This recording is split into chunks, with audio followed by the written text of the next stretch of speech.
Kwa hiyo natoa maelekezo kwa mikoa yote kuhakikisha kwamba kwenye bajeti zinazoandaliwa kwenye mafungu yao, makatibu tawala wa mikoa, hakikisheni mnawasimamia wakurugenzi kwenye bajeti hizo waweke miundombinu ya elimu, na hii ni kwenye maandalizi yetu ya kupokea wanafunzi mwaka 2028.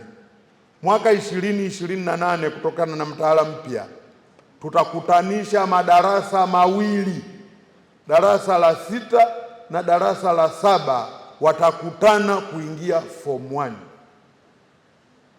Maandalizi hayatakiwi kwenda kuwa maandalizi ya zimamoto. Yaani sio tumefika wakati ule una wanafunzi, ile shule pale wananiambia kuna wanafunzi wanaingia wanafunzi 400 form 1 kwa mwaka. Kwa kama wameingia 400, maana yake mwaka 2028 wataingia 800. Sasa kama tunalijua hilo leo 2026, 2027 tunashindwa kweli kujiandaa?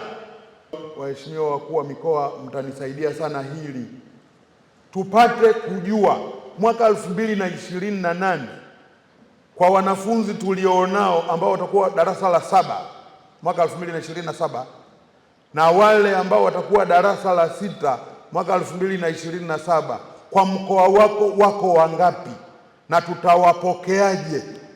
Yaani tuanze kuandaa maandalizi ya kuwapokea mwaka 2028 leo, ili isije ikafika kipindi kile Januari, Disemba inakaribia, mkuu wa mkoa anaomba ruhusa aende zake kwenye Christmas, tunamkatalia kwamba huwezi kuondoka kwa sababu hatuna uhakika wa vyumba vya madarasa.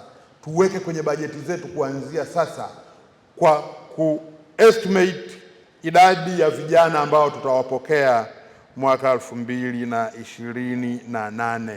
Katika ziara hii ya leo kuna maelekezo nimetoa kule barabarani. Mojawapo ilikuwa la kuongeza vyumba 3 vya madarasa pale Ladwa Sekondari, Shushila Ladwa, na hili nimelielekezea kwa katibu mkuu TAMISEMI kuona namna ya kupata vyumba 3 vya madarasa. Na kwa bahati nzuri leo pia kuna mdau wa maendeleo naye pale aliahidi kutupa vyumba 2 vya madarasa, ameahidi kutoa milioni 50. Kwa hiyo tutapata vyumba 5 kwenye shule ile. Kwanza kabisa napenda kutanguliza shukrani zangu za dhati kwa waziri, kutokana na kwamba amekuja kutuongezea madarasa. Tunanufaika sana kwa ujenzi huu, tunasema kwamba tunashukuru sana. Tunashukuru sana kwa hilo, kwa maana tumekuwa na uongezekaji wa wanafunzi karibia 1600 kwa sasa hivi shuleni. Kwa wanafunzi wanavyozidi kuongezeka, tunavyowekea hivi madarasa tunafurahi kwa sababu inakidhi na wanafunzi jinsi walivyo wengi na madarasa. Kwa hiyo tunakopa tunajitosheleza katika madarasa. Na kutokana na Mheshimiwa Rais ametuletea ujenzi wa madarasa, ninapenda kumshukuru kwa sababu ameturahisishia katika ujifunzaji wetu, kwa sababu kila mwaka unavyoongezeka wanafunzi wanazidi kuwa wengi. Kama mwaka huu kwa sasa tunakaribia 1600. Tunapenda kumshukuru sana kwa sababu ametusaidia sana katika ujifunzaji wetu na tunaongeza umakini darasani.